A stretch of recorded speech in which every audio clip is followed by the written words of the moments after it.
hissettiniz? 86. yılda. Yani biteceğini artık hissettiniz. Hissettim ki yavaş yavaş çöküyor. Size göre neden çöktü bu sistem? Sonraki təhlillər, o vaxt mən belə düşünmürdüm. Evet. Ama sonraki təhlillər böyle gösterdi ki, bu böyle de olmalıydı. Yani çökmesi gerekiyordu. Çökməsi də bu zəruriydi. Neden çökmesi gerekiyordu? Çünkü Olmalıydı çünkü komünist sistem. bilirsiniz bu kuruluş dünyada olan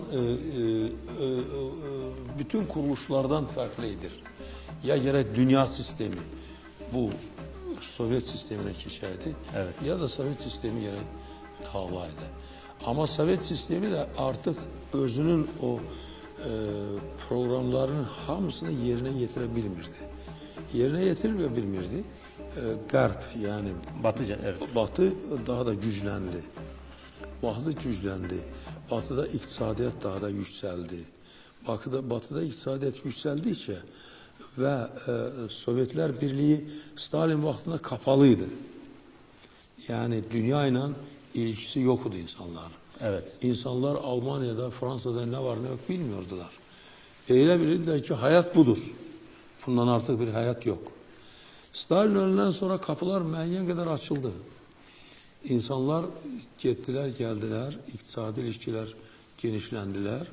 Get-gedə insanlar görürler ki, mesela Batı'da insanlar buradan yaxşı yaşayır.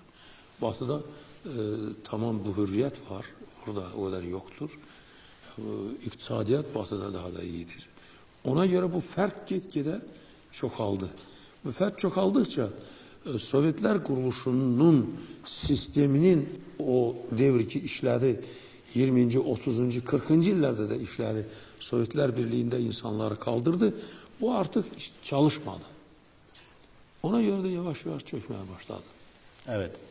86'da tabii Gorbaçov ile beraber çalıştınız. 85'ten 85'te beraber çalıştınız. Sonra bir Önce kavga... de Gorbaçov'la beraberdik biz. Brejnev'in de vaktinde beraberdik Gorbaçov'la. Politbürodaydı. O da politbürodaydı, ben de politbürodaydım. Evet. Yan yana oturduk, beraberdik. Evet. Ama 85'te biz onu genel sekreter seçtik. Yine de beraber.